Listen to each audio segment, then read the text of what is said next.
YCP Rajya Sabha MP విజయసాయిరెడ్డికి భారీ ఎదురుదెబ్బ తగిలింది. ఆయన కుమార్తె నేహారెడ్డికి జీవీఎంసీ అధికారులు షాక్ ఇచ్చారు. విశాఖ భీమిలి తీరంలో సిఆర్జెడ్ నిబంధనలకు విరుద్ధంగా సాయిరెడ్డి కూతురు నేహారెడ్డి నిర్మించిన అక్రమ నిర్మాణాలను కూల్చివేశారు. జనసేన నేత మూర్తి యాదవ్ మరికొందరు కూటమి నేతలు హైకోర్టును ఆశ్రయించడంతో ఈ చర్యలు చేపట్టారు అధికారులు. నేహారెడ్డి చేపట్టిన అక్రమ నిర్మాణాలను తొలగించేందుకు జేసీబీలు ఆ ప్రాంతానికి చేరుకుని కూల్చివేతలు చేపట్టాయి.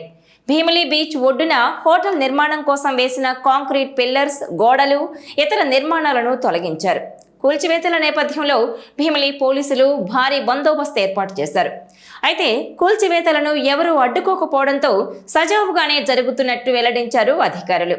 భీమిలి బీచ్కు సమీపంలో అక్రమంగా శాశ్వత నిర్మాణాలను చేపడుతున్నారని జనసేన నేత మూర్తి యాదవ్ మరికొందరు కూటమి నేతలు హైకోర్టును ఆశ్రయించారు.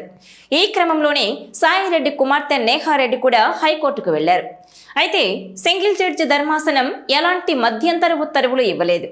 మరోవైపు అక్రమ నిర్మాణాలను తొలగించడం లేదంటూ ఇటీవల హైకోర్టు డివిజన్ బెంచ్ను ఆశ్రయించారు పిటిషనర్లు. ఈ పిటిషన్ విచారణ సందర్భంగా కోర్టు స్టే లేనప్పుడు అధికారులు అక్రమ నిర్మాణాలను నిబంధనల ప్రకారం తొలగించొచ్చని హైకోర్టు తెలిపింది. దీంతో అధికారులు అక్రమ నిర్మాణాల తొలగింపు ప్రక్రియను చేపట్టారు. గత ప్రభుత్వ హయాంలో పార్టీ ముఖ్య నేతలు ఇక్కడి భూములను ఆక్రమించి నిబంధనలకు విరుద్ధంగా పెద్ద స్థాయిలో అక్రమ నిర్మాణాలను కట్టారని ఆరోపణలున్నాయి. దీంతో జీవీఎంసీ అధికారులు రంగంలోకి దిగి చర్యలు తీసుకున్నారు. భీమిలి తీరంలో నిబంధనలకు విరుద్ధంగా అక్రమ నిర్మాణాలు జరుగుతున్నట్టు న్యాయస్థానం కూడా నిర్ధారించింది. వీటిని వెంటనే తొలగించాలని ఉత్తర్వులు జారీ చేయడంతో ఆ మేరకు అధికారులు తొలగింపు ప్రక్రియ చేపట్టారు. బీచ్లో కాంక్రీట్ నిర్మాణాలను అనుమతించొద్దని అధికారులకు హైకోర్టు ఆదేశాలు జారీ చేసింది. మరోవైపు నేహారెడ్డికి ఈ నెల 2న జీవీఎంసీ నోటీసులు జారీ చేసింది.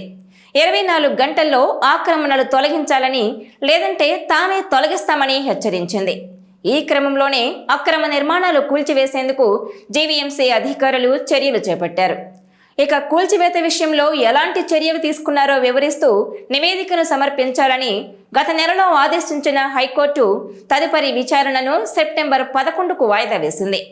ఇక భీమిలి బీచ్లో అక్రమ నిర్మాణాల కూల్చివేతల పట్ల స్థానికులు హర్షం వ్యక్తం చేస్తున్నారు. వైసీపీ నేతలు పాల్పడిన భూ అక్రమాలపైన చర్యలు తీసుకోవాలని ప్రభుత్వాన్ని కోరుతున్నారు. ఈ వీడియో మీకు నచ్చినట్లయితే please share, like and subscribe R24 Telugu.